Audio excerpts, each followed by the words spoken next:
So this is lecture number 17 of GOC second. Lecture number 17 of GOC second. And in this lecture, we will start with a very important topic and that is ether. उससे पहले हम कुछ questions करेंगे. So first question देखिए, आपके पास ethylene glycol दिया है CH2OH. CH2OH को हम इथिलीन ग्लाइकोल या ग्लाइकोल भी सिर्फ बुलाते हैं, ठीक है. इसका रिएक्शन करवा रहे हैं HI एक्सेस के साथ में. तो आपको पता है HI क्या करता है, OH को हटाएगा और I जोड़िएगा.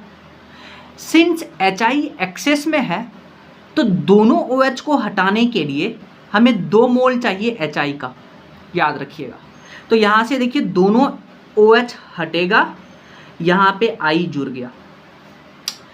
तो अब देखिए ये जो पहला प्रोडक्ट बना है इसमें आयोडीन इसका साइज बड़ा है, इसके ऊपर लोन पेयर है. तो आयोडीन में क्या होगा, रिपल्सन होगा, टन होगा. तो यहाँ से क्या होगा, रिपल्सन होने के कारण यहाँ से I2 बाहर निकल जाएगा और I2 बाहर निकल गया तो यहाँ पे आपको इथीन बनेगा. I2 क्यों बाहर निकला ये आपको समझ में आया. फिर अब देखिए आपके पास double bond polar pi bond है. अब हम HI वापस से HI एक्सेस में लिए थे. इस बार HI जो है इलेक्ट्रोफिलिक एडिशन रिएक्शन होगा और यहाँ पे 1 मोल HI का यूज होगा. ये पाई बॉन्ड टूटेगा और पाई बॉन्ड टूटेगा, एक तरफ H जुड़ेगा एक तरफ I जुड़ेगा, तो आपके पास इथीन से इथाइल आयोडाइड बन गया. तो ये तो प्रोडक्ट आपने बनाया कि HI क्या करता है, OH को रिप्लेस करके I लगाता है. फिर आपने आयोडीन में रिपल्सन करा करके आयोडीन को बाहर करा करके एल्कीन बनाया. एल्कीन पे अगेन HI का रिएक्शन, तो आपने बेसिकली इथाइल आयोडाइड बना लिया. अब देखिए यहाँ एक क्वेश्चन पूछता है कि इसमें टोटल कितने HI के मोल कंज्यूम हुए हैं इथिलीन ग्लाइकोल से इथाइल आयोडाइड बनाने के लिए. तो देखिए 2 मोल यहाँ पे कंज्यूम हुआ था OH को निकालने के लिए और 1 मोल यहाँ पे यूज हुआ था पाई बॉन्ड को तोड़ करके आयोडीन लगाने के लिए. तो टोटल 3 मोल HI के कंज्यूम हुए हैं. या आपसे ऐसे क्वेश्चन पूछ देगा कि इथिलीन ग्लाइकोल से इथीन बनाने के लिए, एल्कीन बनाने के लिए कितने मोल HI का यूज हुआ है, तब आंसर हमारे पास 2 मोल जाएगा. 2 मोल HI यूज हुआ है. तो ऐसे क्वेश्चन पूछ सकते हैं आपसे. नेक्स्ट क्वेश्चन देखिए, ये क्वेश्चन आपके पास AIPMT 2010 और IIT एडवांस में क्वेश्चन पूछा गया था. आपके पास है CH2OH, CHOH, CH2OH, जिसको हम ग्लिसरॉल या ग्लिसरीन से बुलाते हैं. आप इसको ग्लिसरॉल बुला लीजिए या ग्लिसरीन बुला लीजिए, दोनों सेम ही नाम. अब हमने क्या किया, HI एक्सेस में लिया. तो आपको अभी हमने बताया था कि अगर आप HI लेते हैं तो HI क्या करेगा, एक्सेस में है तो तीनों OH को रिप्लेस कर दीजिए आप II से. अब आप देखिए इस 2 आयोडीन में, चाहे ऊपर वाले 2 को या इसको, यहाँ पे रिपल्सन होगा टन. I2 बाहर निकाल दीजिए, I2 बाहर निकाल दीजिए तो यहाँ बनेगा एल्कीन. तो CH2 डबल बॉन्ड CH और CH2I ये बन गया. अब आप देखिए ये है एलाइल आयोडाइड. क्या है, एलाइल आयोडाइड. एलाइल कार्बन पे आयोडीन जुड़ा हुआ है तो उसको बोलते हैं एलाइल आयोडाइड. अब यहाँ से क्या होगा, ध्यान से सुनिए, ये पोलर पाई बॉन्ड है तो ये अगेन HI के प्रेजेंस में इलेक्ट्रोफिलिक एडिशन रिएक्शन होगा. पाई बॉन्ड तोड़िएगा, यहाँ पे I बनेगा क्योंकि यहाँ पे मोस्ट स्टेबल कार्बोकेटाइन बनेगा, क्योंकि EAR में मोस्ट स्टेबल कार्बोकेटाइन बनाते हैं, इसलिए पाई बॉन्ड को हमने ऐसे तोड़ा. तो यहाँ पे आप I जोड़ दिए और यहाँ पे आप H जोड़ दिए. अगेन I में टन IO2 बाहर गया और यहाँ पे इस बार एल्कीन बन गया, यानी ये प्रोपीन बन गया. अगेन इस पाई बॉन्ड को तोड़िएगा, यहाँ पॉजिटिव चार्ज यहाँ negative charge, most stable carbocation. Again HI का इलेक्ट्रोफिलिक एडिशन रिएक्शन होगा, आयोडीन यहाँ जोड़िए, हाइड्रोजन यहाँ जोड़िए, तो आपके पास प्रोडक्ट ये बनेगा CH3 CHI CH3. तो आपके पास प्रोडक्ट बन गया आइसोप्रोपाइल आयोडाइड. क्या बन गया, आइसोप्रोपाइल आयोडाइड, या जिसको 2 आयोडोप्रोपेन भी बुला सकते हैं. अब ध्यान से सुनिए, यहाँ क्या क्वेश्चन पूछेगा, आपसे पूछेगा ग्लिसरॉल या ग्लिसरीन से आइसोप्रोपाइल आयोडाइड बनाने के लिए कितने मोल HI का कंज्यूम हुआ. तो यहाँ देखिए 3 मोल, फिर यहाँ देखिए 1 मोल एल्कीन से जब हम बना रहे थे ये, फिर यहाँ पे 1 मोल, तो 3 1 4 1 5, टोटल 5 मोल HI का कंज्यूम होगा. समझ में आया. नेक्स्ट रिएक्शन है रिएक्शन विथ SOCl2, यानी अल्कोहल का रिएक्शन करवाएंगे हम SOCl2। आपको पता है SOCl2 को हम थायोनील क्लोराइड बुलाते हैं, तो नाम याद रखिएगा और केमिकल फॉर्मूला भी याद रखिएगा। तो यहाँ पे क्या होता है, यहाँ पे आपके पास SO2 गैस बाहर निकलता है और HCl गैस बाहर निकलता है और RCl एल्काइल हैलाइड आपको यानी कि एल्काइल क्लोराइड मिलता है। अब ध्यान से सुनिएगा, आपके पास 3 प्रोडक्ट बन रहे हैं, 3 प्रोडक्ट में 2 गैसियस प्रोडक्ट है जो कि कंटेनर से बाहर चला गया। तो यहाँ पे जो एल्काइल क्लोराइड बनता है it is purest form of alkyl chloride. तो पहला क्वेश्चन पूछ लेगा कि एल्काइल क्लोराइड बनाने के लिए सबसे प्योर मेथड कौन सा है, रिएक्शन विथ SOCl2, जिसको हम डार्जन सिंथेसिस बुलाते हैं। तो याद रखिएगा, ऐसा क्यों है, क्योंकि जो बनने वाला प्रोडक्ट है 2 वो गैसियस फॉर्म में बाहर निकल जाता है, तो सिर्फ हमारे पास प्योर फॉर्म में एल्काइल क्लोराइड बनता है। अब ध्यान से सुनिए, ध्यान से ये सुनिए कि जिधर से OH निकला है उधर से ही Cl आपके पास जुड़ता है, तो यहाँ पे 100% रिटेंशन प्रोडक्ट बनेगा, 100% रिटेंशन प्रोडक्ट। अब इसको हम बात भी करेंगे। यहाँ पे जो मैकेनिज्म फॉलो होता है, इसको समझाने के लिए जो मैकेनिज्म हम फॉलो करवाएंगे that is substitution nucleophilic intramolecular. अब इसका क्या मतलब है, इसको समझने के लिए आप इस रिएक्शन का मैकेनिज्म देखिए। देखिए आपके पास ROH है, मैकेनिज्म हम देख रहे हैं, मैकेनिज्म है सब्स्टिट्यूशन न्यूक्लियोफिलिक इंट्रामोलिक्यूलर। ROH है, SOCl2 को हम ऐसे लिख लेते हैं।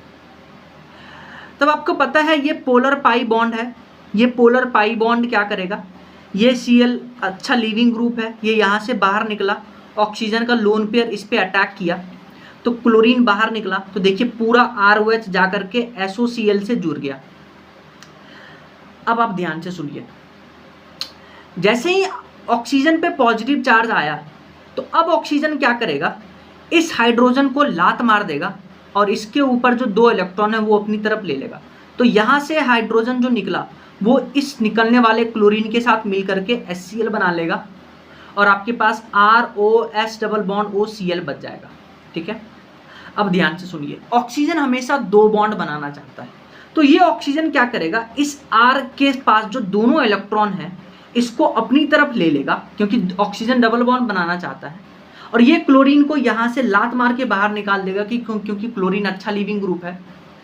पर सिंस क्लोरीन यहाँ से निकल रहा है, R पॉजिटिव बन रहा है, तो एक ही मॉलिक्यूल में क्लोरीन क्या करेगा, R के साथ जुड़ करके SO2 बाहर निकल जाएगा और आपके पास RCl बनेगा। तो देखिए जिधर से OH निकला है उधर से ही क्लोरीन जाकर के जुड़ गया, इसलिए 100% रिटेंशन प्रोडक्ट बनता है। अच्छा ध्यान से सुनिए, एक आपसे पूछेगा कि ये प्योरेस्ट फॉर्म क्यों है एल्काइल क्लोराइड बनाने के लिए, क्योंकि गैसेस का फॉर्मेशन होता है जो कि कंटेनर से बाहर निकल जाएगा। दूसरा पॉइंट, आपने क्या किया है, SOCl2 लिया है तो आप 100% रिटेंशन प्रोडक्ट बनाइएगा, लेकिन आप क्या करिए, SOCl2 के साथ में आप कोई नाइट्रोजन बेस ले लीजिए, जैसे कि पिरामिडिन, जैसे कि पायरिडीन।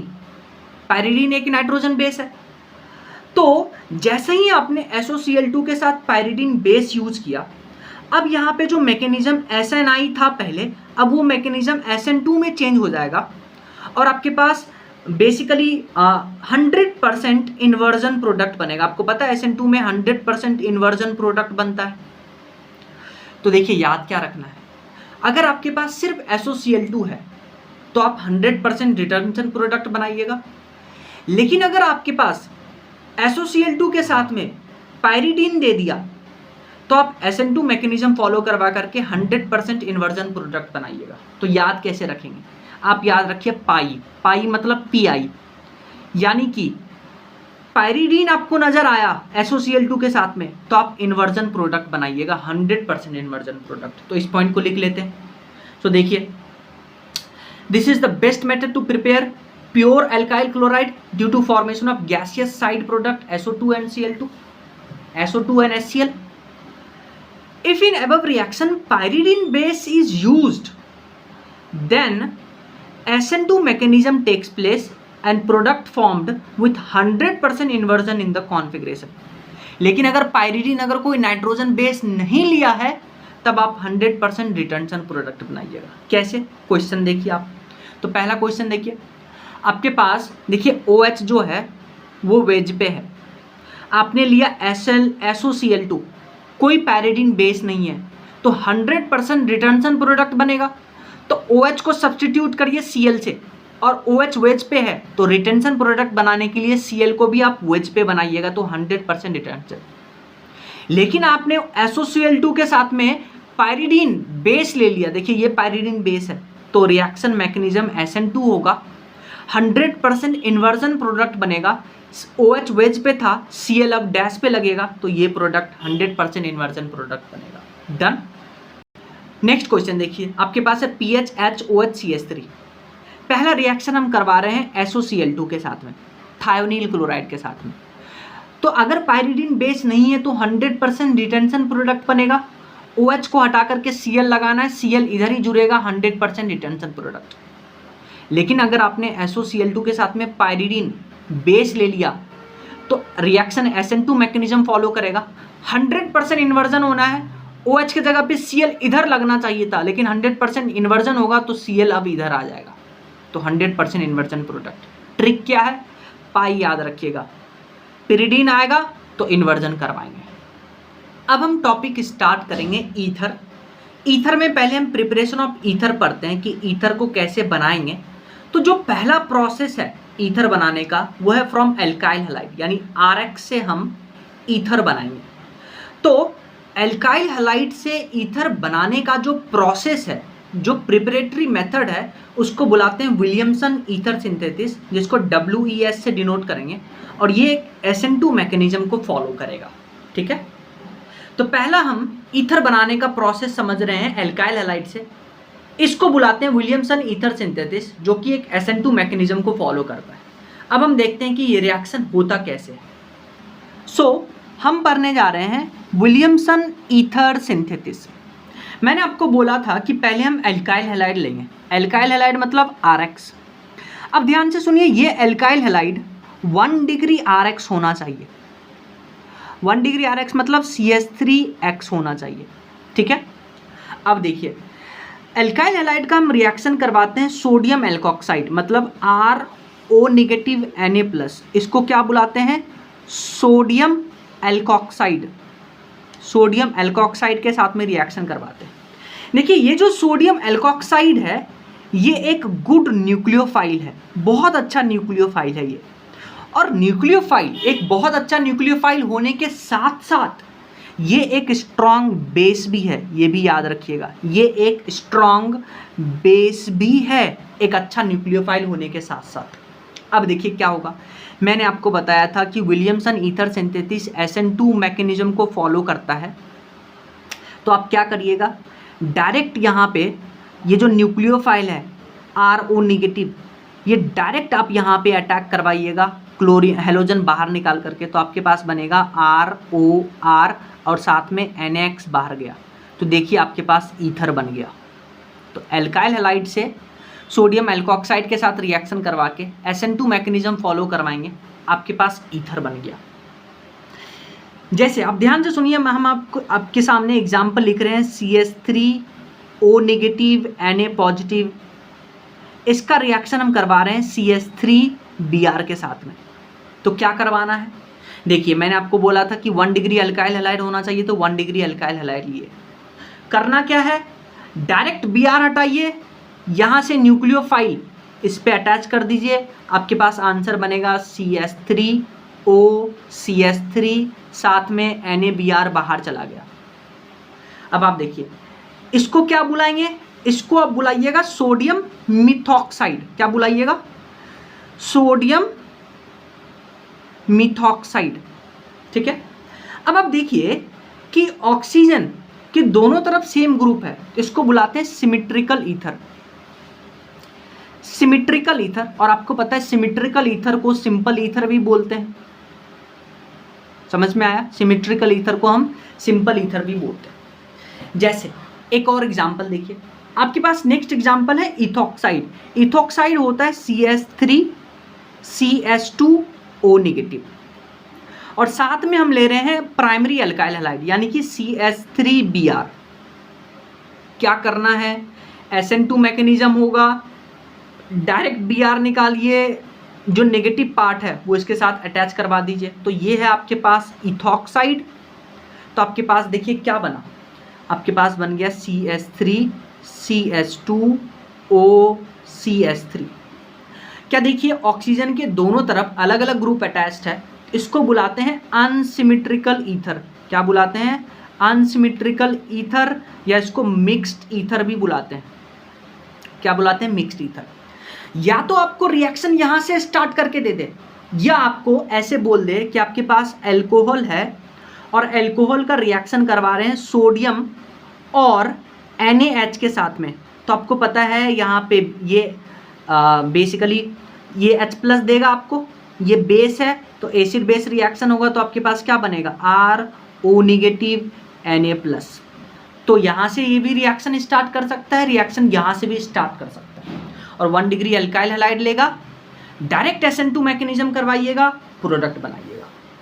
अब ध्यान से सुनिए, अब 2 एग्जाम्पल हम आपके पास ले रहे हैं, बहुत इंपॉर्टेंट। एक एग्जाम्पल पहला सुनिए, CH3 यहाँ पे है आपके पास एल्कोक्साइड आयन, और आप ले रहे हैं CH3Cl। मैंने आपको बताया था कंडीशन कि आपके पास प्राइमरी अल्काइल हैलाइड ही होना चाहिए, तो आपके पास प्राइमरी अल्काइल हैलाइड है। क्या करिएगा आप, डायरेक्ट क्लोरीन बाहर निकालिए, न्यूक्लियोफाइल यहाँ से जोड़िए, तो आपके पास SN2 मैकेनिज्म फॉलो होगा, प्रोडक्ट क्या बनेगा आपके पास, CH3C CH3 CH3O CH3। तो आपके पास ईथर बन गया। लेकिन पहले तो आप ये समझिए, ये क्या है, टर्शियरी ब्यूटॉक्साइड। क्या है, टर्शियरी ब्यूटॉक्साइड। देखिए meth eth prop but, tertiary butoxide यानी कि 3 डिग्री एल्कोक्साइड है, 3 डिग्री एल्कोक्साइड है, ये 3 डिग्री एल्कोक्साइड है। अगर आप 3 डिग्री एल्कोक्साइड लेते हैं, एल्कोक्साइड से तो मतलब ही नहीं है वो कितना भी डिग्री हो, हमें मतलब है कि एल्काइल हैलाइड 1 डिग्री का होना चाहिए, तभी आप SN2 करवाइएगा, ईथर बनाइएगा। लेकिन अगर क्या हो कि आप एल्काइल हैलाइड प्राइमरी ना ले करके टर्शियरी अल्काइल हैलाइड ले लीजिए, तो आपका मैं आपको वो रिएक्शन करवा के दिखाता हूँ, very important reaction, CH3O negative, इसका हम रिएक्शन करवा रहे हैं CH3Cl। अब ध्यान से सुनिए, क्या ये आपके पास 3 डिग्री अल्काइल हैलाइड दिख रहा है क्या, हाँ, तो विलियमसन ईथर सिंथेसिस में ये जो कंडीशन है उसको वायलेट कर रहा है। 3 डिग्री अल्काइल हैलाइड नहीं ले सकते, हमेशा प्राइमरी अल्काइल हैलाइड लेंगे। अब क्या होगा, मैंने आपको बताया था कि ये जो एल्कोक्साइड है, मिथॉक्साइड है, मैंने आपको बताया था कि ये न्यूक्लियोफाइल तो है अच्छा, पर ये स्ट्रॉन्ग बेस भी है। क्या है, स्ट्रॉन्ग बेस है। अब स्ट्रॉन्ग बेस है तो क्या होगा, यहाँ पे एलिमिनेशन होगा। क्या होगा, एलिमिनेशन होगा। कहने का क्या मतलब है, ध्यान से सुनिए, ये अगर स्ट्रॉन्ग बेस है तो ये क्या करेगा, हाइड्रोजन ढूंढेगा, तो ये क्या करेगा, यहाँ से एक हाइड्रोजन निकाल लेगा, यहाँ से एक हाइड्रोजन निकाल लेगा, इस पे आया नेगेटिव चार्ज।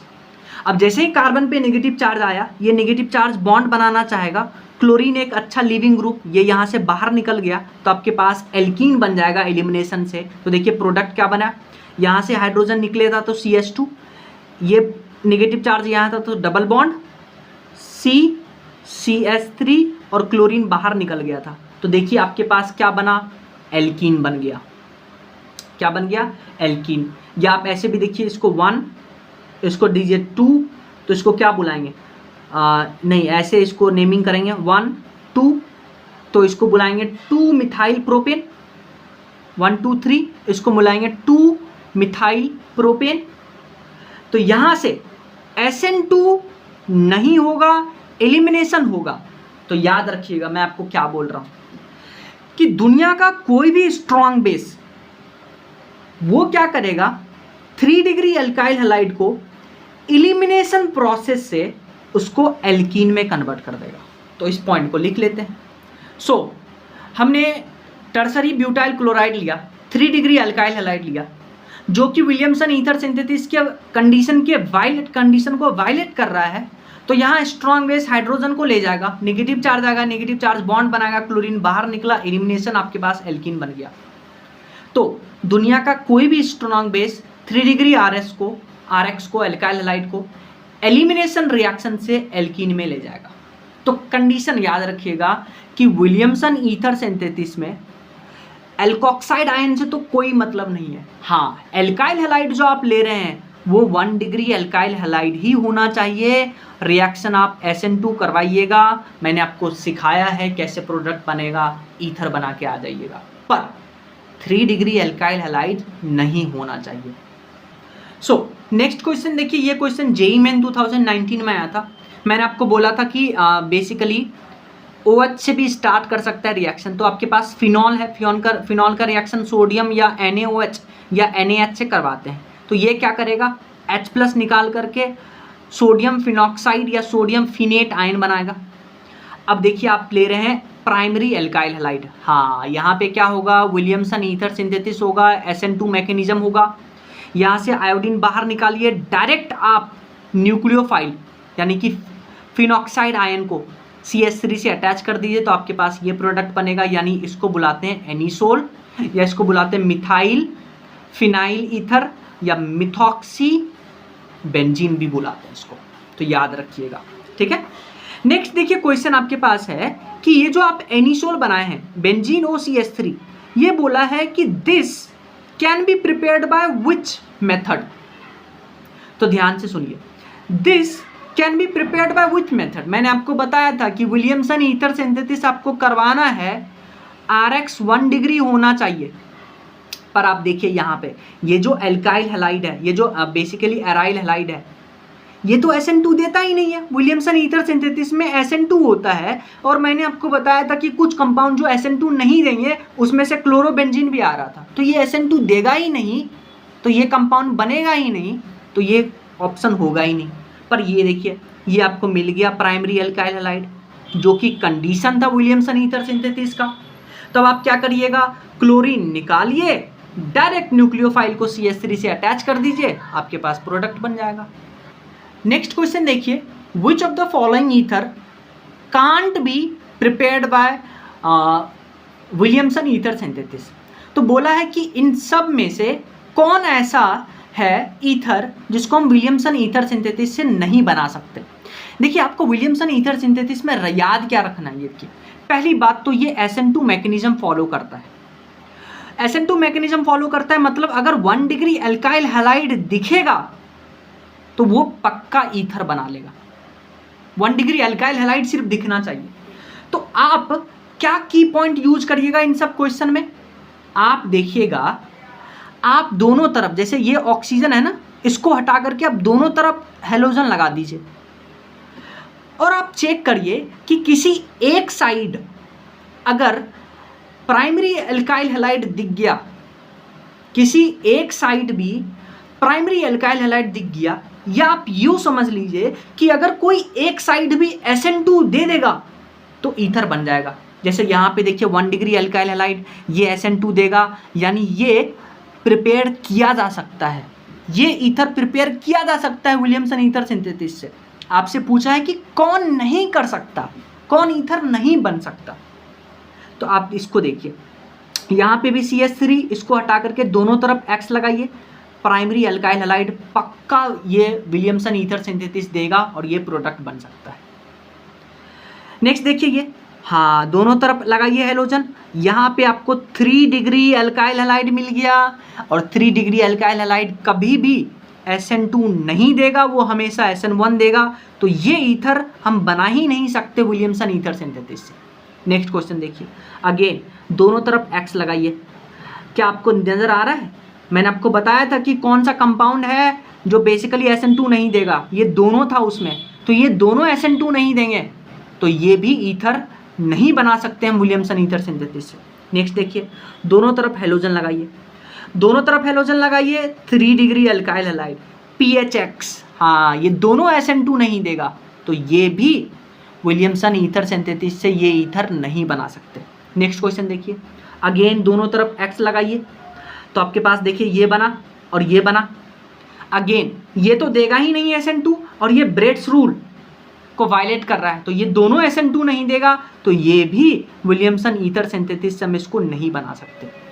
PHOH PHOPH, तो दोनों तरफ X लगाइए, दोनों SN2 नहीं देता है, तो ये भी विलियमसन ईथर सिंथेसिस से कांट बी प्रिपेयर। तो ट्रिक क्या है?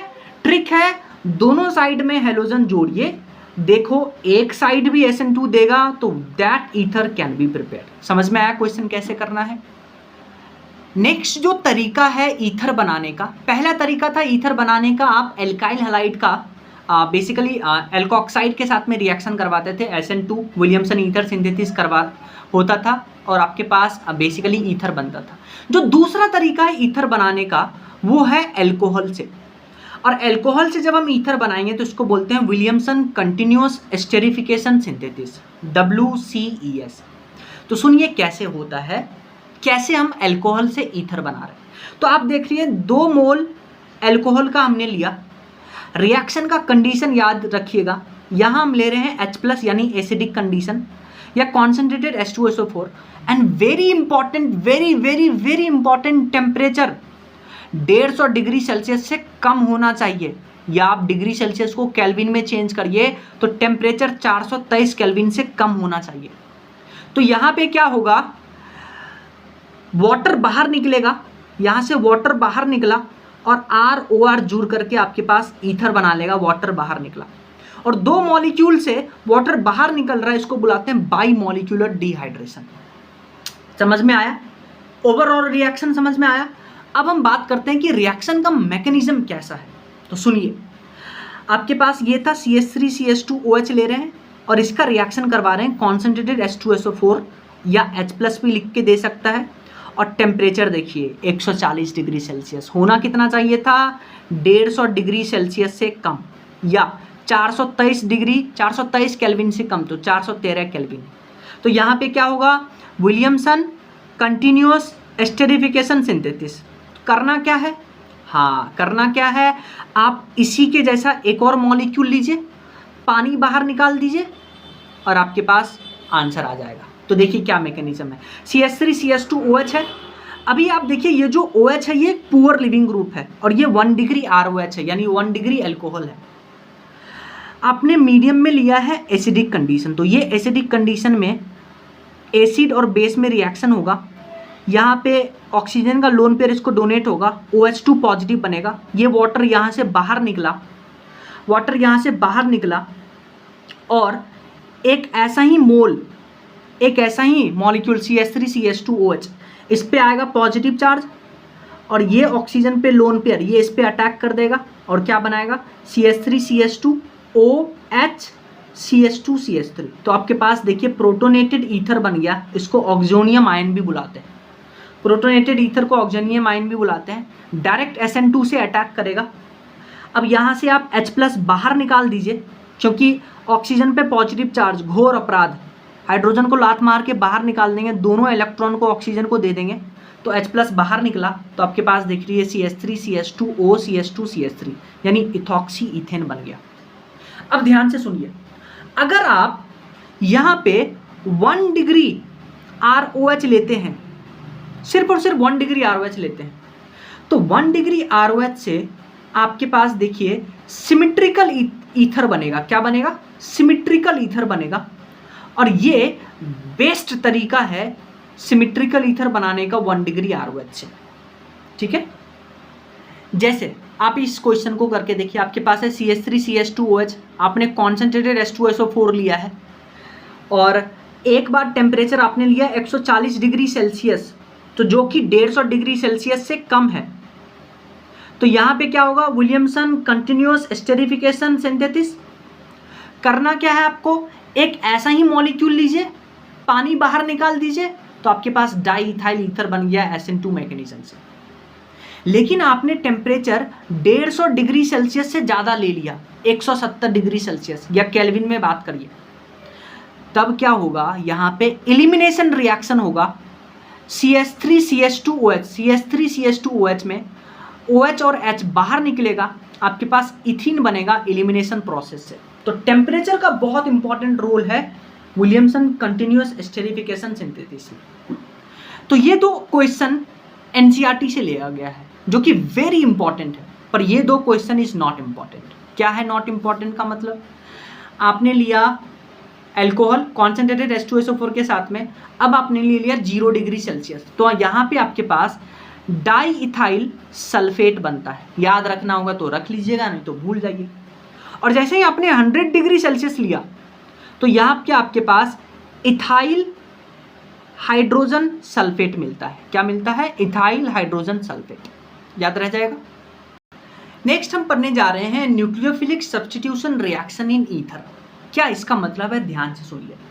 अब हम क्या कर रहे हैं, जो ईथर अभी हमने बनाया था दो प्रोसेस से, अब हम ईथर को क्लीवेज कर रहे हैं, ईथर को तोड़ेंगे। पहले ईथर बनाया, अब ईथर तोड़ेंगे। तो cleavage of ether with concentrated HI, यानी कि ईथर को तोड़ने के लिए आपको कॉन्सेंट्रेटेड HI चाहिए, और ईथर को तोड़ रहे हैं कॉन्सेंट्रेटेड HI से। इसको बुलाते हैं जीजल मेथल। क्या बुलाते हैं? जीजल मेथल। आइए समझते हैं, सीखते हैं जीजल मेथल क्या होता है। तो आपके पास ये है ईथर, ROR। ईथर में ये जो OR है, चाहे आप OH लीजिए चाहे आप OR लीजिए, दोनों पुअर लिविंग ग्रुप है, ठीक है। तो अब क्या होगा, जो आपने कॉन्सेंट्रेटेड HI लिया है तो HI क्या देगा? H+ देगा। ये H+ ऑक्सीजन का लोन पेयर इस पे अटैक करेगा तो ये H+ इससे जुड़ जाएगा। तो देखिए ये H+ इससे जुड़ गया, तो आपके पास क्या बना? Oxonium ion. इसको बुलाते हैं ऑक्सोनियम आयन, याद रखिएगा। इसको बुलाते हैं ऑक्सोनियम आयन, याद रखिएगा। अब क्या होगा, आपने HI लिया था, HI से तो H+ आ गया, बाकी बचा I नेगेटिव। अब ये I नेगेटिव इस पे अटैक कर सकता है दो प्रोसेस से, या तो SN1 से या SN2 से। अब हम बात करते हैं कि कब I नेगेटिव SN1 से अटैक करेगा और कब I नेगेटिव SN2 से अटैक करेगा। ध्यान से सुनिएगा।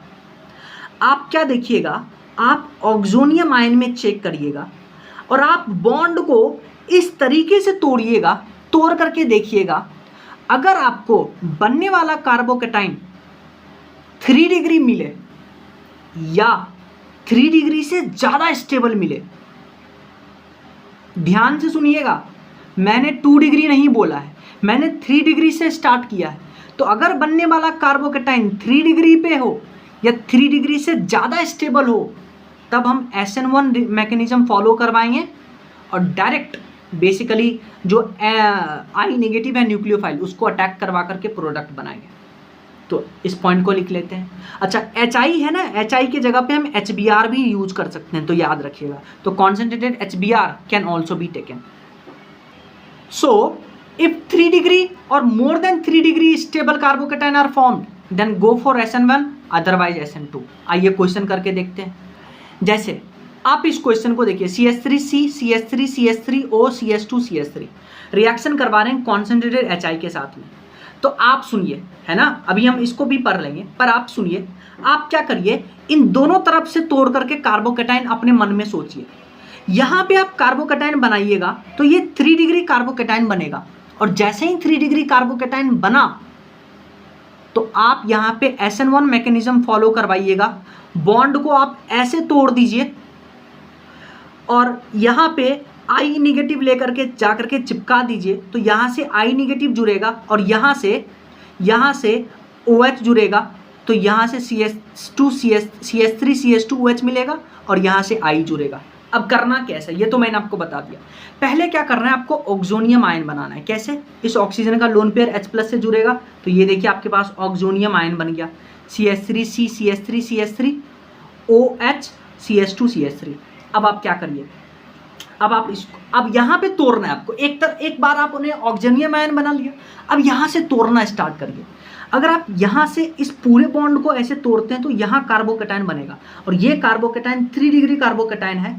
SN1 मैकेनिज्म होगा, I नेगेटिव डायरेक्ट यहाँ जा करके अटैच कर जाएगा। तो आपके पास देखिए डायरेक्ट I नेगेटिव यहाँ से अटैच करके ये बना लिया, और ये पूरे बॉन्ड को हम ऐसे तोड़ के ले गए थे, तो CH3 CH2OH मिल जाएगा आपको। समझ में आया? नेक्स्ट क्वेश्चन देखते हैं। नेक्स्ट क्वेश्चन देखिए, डायरेक्ट क्वेश्चन करेंगे। यहाँ पे आपके पास PHCH2O CH2CH3 है, तो पहले आप क्या करिए, यहाँ H लगा करके पॉजिटिव बना लीजिए। अब ध्यान से सुनिए, या तो इसको हम ऐसे तोड़ सकते हैं या इसको हम ऐसे तोड़ सकते हैं। अगर हमने इसको ऐसे तोड़ा तो कार्बोकैटायन यहाँ बनेगा, लेकिन अगर हमने इसको ऐसे तोड़ा तो कार्बोकैटायन यहाँ बनेगा। अब देखिए ये कार्बोकैटायन ज़्यादा स्टेबल है, 3 डिग्री कार्बोकैटायन से भी ज़्यादा स्टेबल है, क्योंकि यहाँ रेजोनेंस है। तो यहाँ मैकेनिज्म SN1 होगा, हम बॉन्ड ऐसे तोड़ेंगे तो ये CH3CH2OH बना लेगा, CH3CH2OH बना लेगा। I नेगेटिव हम डायरेक्ट सेकेंड स्टेप में ला करके यहाँ अटैच कर देंगे तो PHCH2I बन जाएगा। समझ में आया?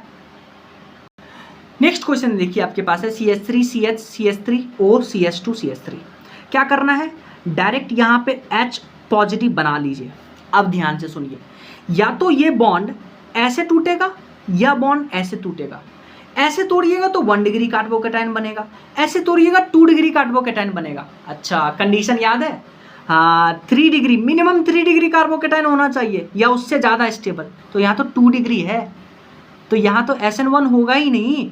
अगर SN1 होगा ही नहीं तो हम डायरेक्ट SN2 करवाएंगे, और डायरेक्ट SN2 करवाएंगे तो इस बार हम इस बॉन्ड को ऐसे तोड़ेंगे, इस बार इस बॉन्ड को ऐसे तोड़ेंगे तो आपके पास बनेगा CH3 CH CH3 CH3 CH CH3 और इधर SN2 यहाँ पे, क्योंकि SN2 आपको पता है स्टेरिक हिंड्रेंस को चेक करता है, तो SN2 स्टेरिक हिंड्रेंस को चेक करता है। तो अगर बॉन्ड आप यहाँ से तोड़िएगा तो यहाँ पे अगर आप न्यूक्लियोफाइल लेके आइएगा तो यहाँ न्यूक्लियोफाइल को स्टेरिक हिंड्रेंस मिलेगा, पर यहाँ 1 डिग्री है, यहाँ स्टेरिक हिंड्रेंस कम है, तो न्यूक्लियोफाइल I नेगेटिव यहाँ अटैच होना पसंद करेगा, क्योंकि रिएक्शन SN2 से जा रहा है, SN1 होगा ही नहीं, क्योंकि 3 डिग्री मिनिमम कंडीशन है कार्बोकैटायन का।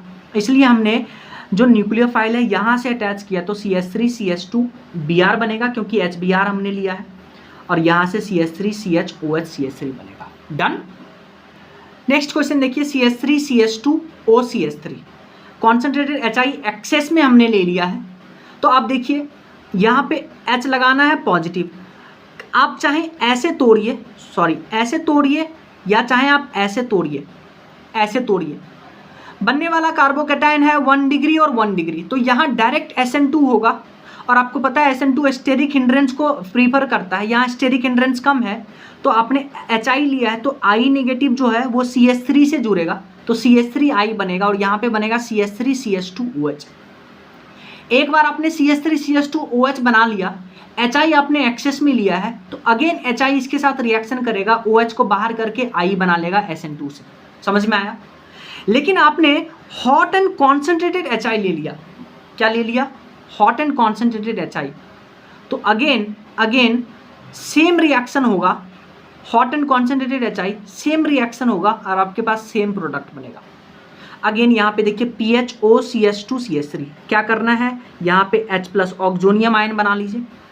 ऑक्सोनियम आयन आपने एक बार बना लिया तो एक तो बॉन्ड आपके पास देखिए, एक बॉन्ड ऐसे टूट सकता है, बनने वाला कार्बोकैटायन यहाँ पे आएगा, एक बॉन्ड ऐसे टूट सकता है तो बनने वाला कार्बोकैटायन यहाँ पे आया। तो बताइए कौन सा कार्बोकैटायन ज़्यादा स्टेबल है? ये तो बेंजीन पे, ये कार्बोकैटायन तो होगा ही नहीं, ये कार्बोकैटायन तो स्टेबल ही नहीं है, क्योंकि डबल बॉन्ड पे है कार्बोकैटायन, तो ये तो अनस्टेबल है। तो यहाँ SN2 मैकेनिज्म से होगा रिएक्शन, और स्टेरिक हिंड्रेंस को प्रिपेयर करता है, तो HI जो है I नेगेटिव वो CH3CH2I से जुड़ेगा, और यहाँ से PHOH बनेगा। समझ में आया? सिमिलरली अगर हम हॉट एंड कॉन्सेंट्रेटेड HI ले लेते हैं या HI एक्सेस में, तो PHOH में अब HI OH को रिप्लेस नहीं करेगा, क्योंकि ऑक्सीजन पे लोन पेयर वो PH के साथ में रेजोनेंस है, तो यहाँ रिएक्शन नहीं होगा, सेम प्रोडक्ट बनेगा।